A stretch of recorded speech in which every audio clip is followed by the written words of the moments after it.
নমস্কার, রান্না বাই রত্নাতে আপনাদের সকলকে স্বাগতম। আজকে আমি একটু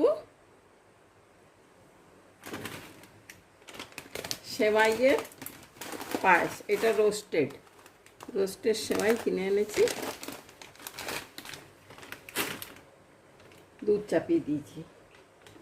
আর এখানে কাজু, কিশমিশ আর আলমন্ড, কাজু আলমন্ড থেতো করে রেখেছি, আর কিশমিশ সব একসঙ্গে দিয়ে দিলাম।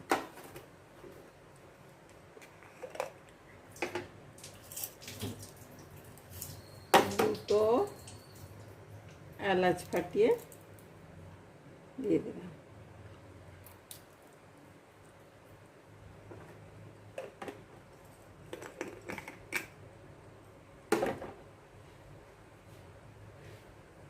এরপর আমি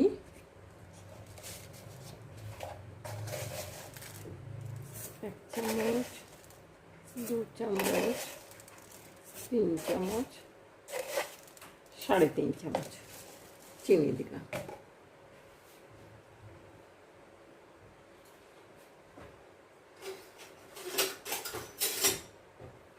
এসব করলে তো একটু তো চিনি মিষ্টি খাওয়া হবে, আর বাচ্চারা খেলে কোনো ক্ষতি নেই, আমরা বড়রা একটু মেনে চলি।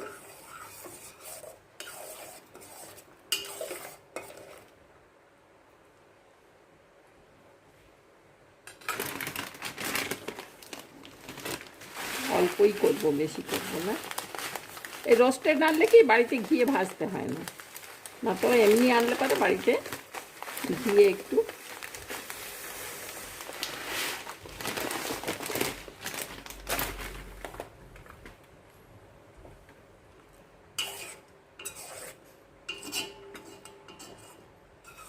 ব্যাস, এতে আর কিছু নেই। দুটো তেজপাতা দিয়ে দেবো, আর আপনাদের ইচ্ছে হলে একটু গোলাপ জল দিতে পারে, যার পছন্দ, নিজের ইচ্ছে অনুযায়ী। না তো এলাচের গন্ধতেই যথেষ্ট, খুব ভালো লাগে।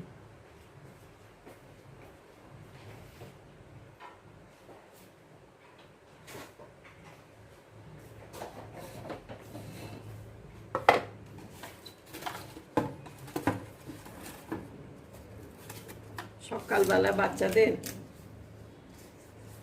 এক বাটি করে দিয়ে দিন। ভাতের পায়েস তো সবসময় ভালো লাগে না, এটাও খাওয়া উপকারী।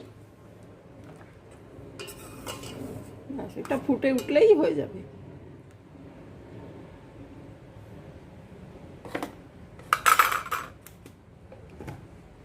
ঠিক আছে, তাহলে ফুটুক, আমি তারপর দেখাচ্ছি। এই যে হয়ে গেল।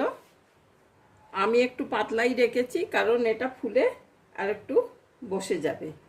আর এই ঝটপট বাচ্চাদের আপনারা সকালে জলখাবার হোক, বিকালে হোক, করে দিতে পারবেন। আর এটা আমি এখন একটু ঠান্ডা জলে বসিয়ে রাখবো, তারপর একটু ফ্রিজে রেখে দেবো। এই গরমের দিনে একটু ঠান্ডা ঠান্ডা খেতে ভালো লাগবে, তো বেশ জমে বসে যাবে, তখন খুব ভালো লাগবে খেতে। ঠিক আছে ভাই, তাহলে নমস্কার, আজকে এখানেই রইল। Thank you.